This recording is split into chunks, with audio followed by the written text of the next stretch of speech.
Prinsip-prinsip Injil harus mengendalikan kita. Lalu ia berkata kepada pengurus kebun anggur itu, "Sudah 3 tahun aku datang mencari buah pada pohon ara ini, dan aku tidak menemukannya. Tebanglah pohon ini. Untuk apa ia hidup di tanah ini dengan percuma?" Lukas 13 ayat 7.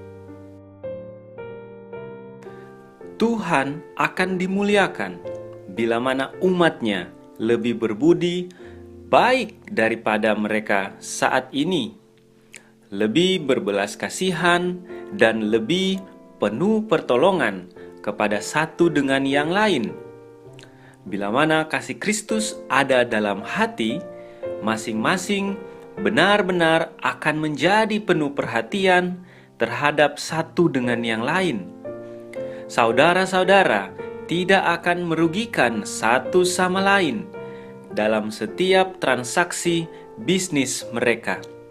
Mereka tidak akan memeras sebab mereka melihat saudara-saudara mereka di tempat yang dekat di mana mereka harus menolong.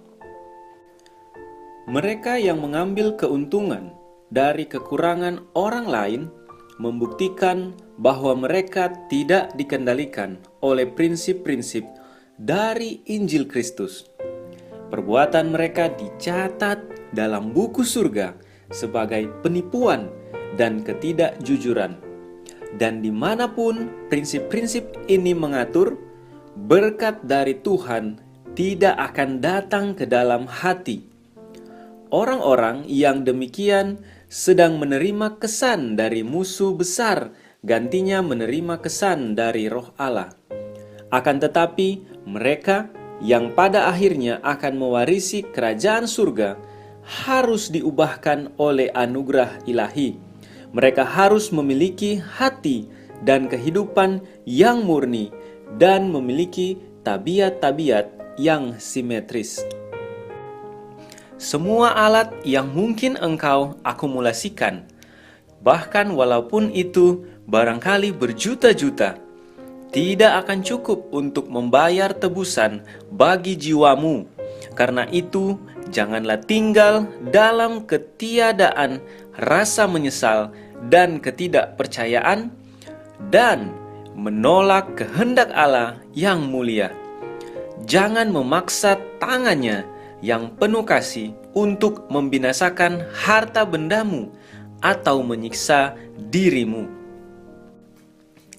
Ada berapa banyak mereka yang sekarang sedang berjalan di mana harus segera tiba pada penghukuman yang demikian. Mereka hidup hari demi hari, minggu demi minggu, tahun demi tahun, bagi perhatian mementingkan diri mereka sendiri. Pengaruh dan alat mereka yang diakumulasikan melalui kecakapan dan kebijaksanaan yang dikaruniakan Allah digunakan untuk kepentingan mereka sendiri dan keluarga-keluarga mereka tanpa memikirkan Sang Pemberi mereka yang mulia.